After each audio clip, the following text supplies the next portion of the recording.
Thank you to Cerebra and to Chris for inviting me here today. And I was going to start with an apology for being right on the last minute, just in time. And I imagine you were having kittens a little bit there, Chris. Apparently there was somebody under a train further down our line, which was a little more information than we needed, but there we have it.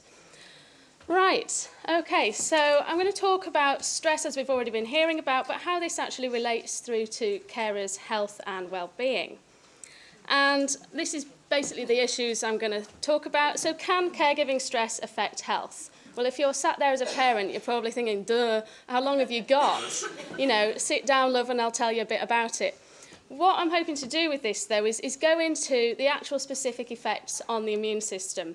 I should say at this point I'm not an immunologist, although I've had to learn quite a bit of it. So any complicated immune questions I'll direct, I'll give you an email address of someone you can ask those to. I'm going to talk about, if you wanted to look at the effects of stress on immunity, how do you go about measuring that in the first place? We're going to talk a little bit about possible mechanisms of the effects of stress on health, and then very briefly on where we're going next with what we've learned so far. So, just to add in another definition of stress to the mix, because you're probably aware there are many more than one, and this is one more from the take of a physiologist. So, looking back at the work of Cannon and Selye, they came up with the idea that stress is something that perturbs you psychologically or physiologically. It puts you out of homeostasis or balance.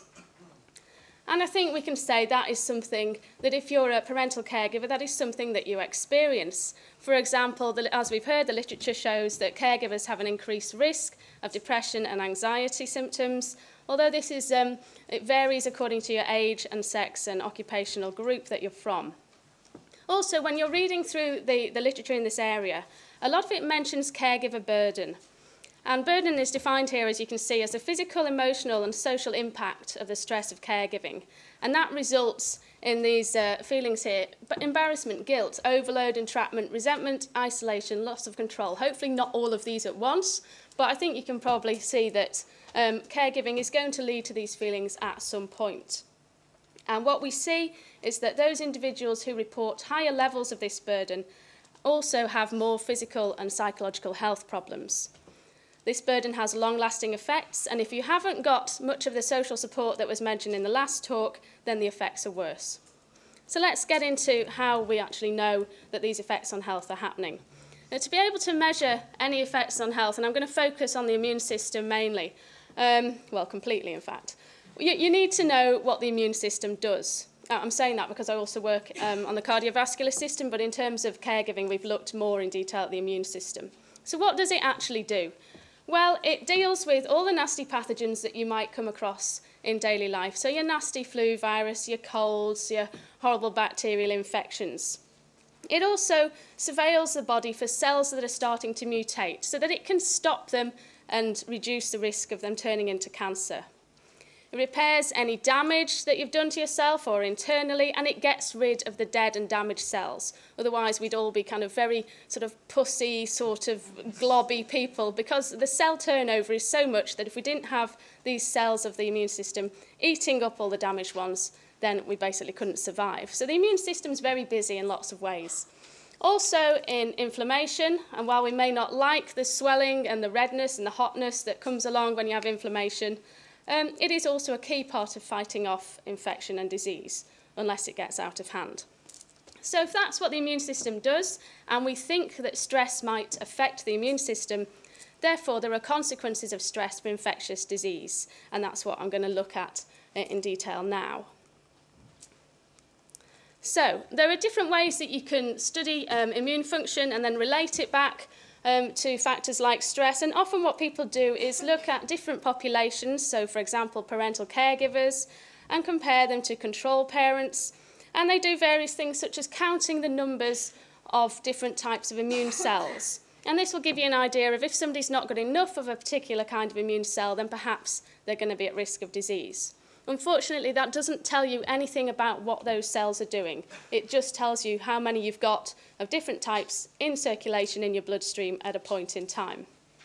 So better measures are the second two here. We've got in vitro measures where you're actually looking at the function of these cells, and this involves taking them out and prodding them in the laboratory in a test tube or a petri dish and stimulating them with things and seeing whether they do what they're meant to do.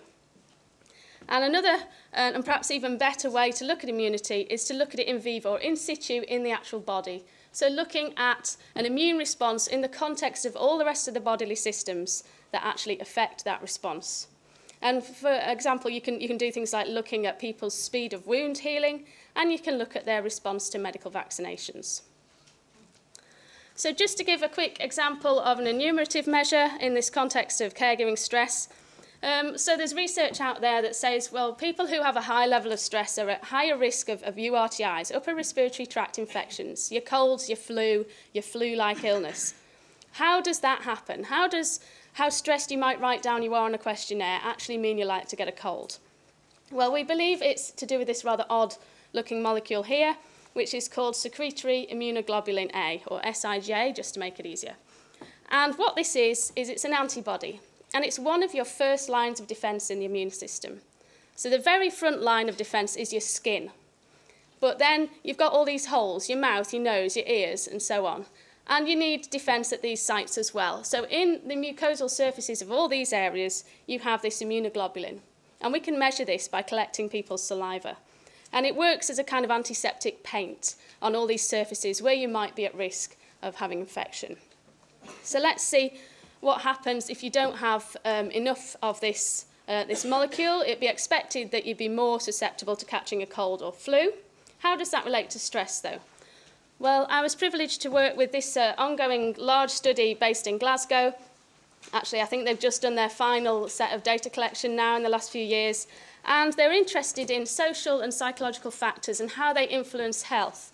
And they were interested in that across the life course. So we've got a nice split of different age groups that were recruited to this study. And you can see there's a nice split of men and women and people from different occupational backgrounds as well. And saliva was collected from these in 1995 and stuck on a train and shipped down to this end of the country where they could actually do something with it. And what they did was looked at levels of this immunoglobulin A. Okay, now in this cohort, they asked an awful lot of questions. It was designed not purely by psychologists, so some of the questions weren't necessarily asked in the way we might want them to be, but they did ask whether people were caregiving for someone other than routine care for a normally developing child. So these caregivers, there's 334 there, might have been parental caregivers, they might have been people caring for a neighbour, they might have been caring for a spouse with dementia. A whole range, and we weren't able to get into that. But we wanted to know, well, if you're a caregiver, does it actually relate to your levels of this immunoglobulin? And you can see, at this stage, in the younger groups, no. However, in the group who was 63 at the time the saliva was taken, you can see that the caregivers here in the darker bar have much lower levels of this immunoglobulin. That means that they're not as well protected. So it's looking like caregiving on top of ageing is actually quite detrimental, at least to SIGA, this immunoglobulin. What about other immune measures? I always talk about vaccination because the two most scary studies I had to conduct myself were all involving vaccination, and also because I think it's a really good way of looking at the immune system. And here are 3 reasons why that is. One is, as I said earlier, you're looking at this response in the context of the rest of the body. You're not taking the cells away and seeing how they function in a very sterilised petri dish. You're looking at them while they're being hit with all the hormones and all the different things that are happening within that individual. It's also a great model of infection because what you're doing really is giving someone the pathogen like flu, and then their body responds to it as if it's the real flu that's come along, and it produces antibodies and does all these different processes, and it thinks that it's dealing with disease. Now, don't let anyone ever tell you can get flu from the flu vaccine, because you can't. It has been altered, it's either dead or it's been attenuated so that you can't actually contract the disease. All that feeling awful afterwards is probably more to do with the inflammation and your body actually having a good response to the vaccine. It's also a very relevant model in terms of we can say clinically, well, this person has so many antibodies, they probably are protected. This person doesn't have enough, they're not going to be protected against flu or whatever it is. So that's the virtues of studying vaccination. I won't tell you all the horror stories about actually doing the study that makes it very difficult. This was a study conducted when people were first interested in caregiving, but they focused a lot on older spousal caregivers of dementia patients. And they gave these individuals the flu vaccine and found that caregivers had a poorer response to the flu jab. So what we're seeing here on this axis is the percentage of people who had a fourfold response. What you're supposed to do when you're given a vaccine is you're supposed to increase your antibody levels to at least 4 times what they were before the jab. Okay, so if you don't manage that, you're a non-responder. If you do, you're a responder. And that's the clinical cutoff. And here they are, caregivers are less likely to be responders. And that's an older group. But what about younger groups, particularly the ones that we're talking about today? And this is where a lovely ex-PhD student of mine, Stephen Gallagher, entered the ring and wanted to know, what about caregiving stress when you're younger? Can you still see effects on immunity? And is that why we see effects on health? Now, the original answer to this question was no, you don't see effects in younger caregivers because of a study by Kavita Vadara where they looked at caregivers for spouses with multiple sclerosis, and there were no differences in vaccination response between these caregivers and control individuals. However, caring for multiple sclerosis, although difficult, is not fraught by the same sort of challenging behaviours that you see with children with developmental disabilities and that you see with people with dementia. So Stephen thought that might be why there was no effect in that study and wanted to follow up in parents with children with developmental disabilities. Because we read the literature and it says, as we've discussed this morning, these high levels of psychological distress, and a lot of that is being driven by children's problem behaviours, conduct behaviours. So here's the protocol. We get our carers and the matched parents, so parents for normally developing children, and they come in and they complete a whole morass of questionnaires, and then we take a blood sample and then give them the vaccination. So this is that we've got our baseline level of antibodies before they receive the jab. And on this occasion, we actually gave a vaccination into both arms. So it was flu in one arm, pneumonia into the other. Nice. We then follow these individuals up at 1 month and ask them to come back and give us a further blood sample. This is where you'd expect to see people's peak response to something like the flu jab. And then by 6 months, you might expect to see those antibody levels tail off a bit, but in young, healthy people, not too much. You should be fairly well protected still. Now, Stephen is Irish and very charming, so he managed to recruit 30 caregivers and get them to come all the way into our laboratory in Birmingham. And you can see the breakdown here, and we also, he recruited 29 controls. And just looking at the psychological measures, first of all, I think you can see evidence for some of the things that have already been mentioned this morning. So, depression in the caregivers, much higher than controls, and that's just symptoms. Perceived stress, much higher. Social support, reporting having less of it. Caregiver burden, double that reported by the parental control group. Child behaviour problem score, off the scale compared to this group here. So this is what we expected to see, but what does that do in terms of immune function? Let's first of all talk about pneumonia.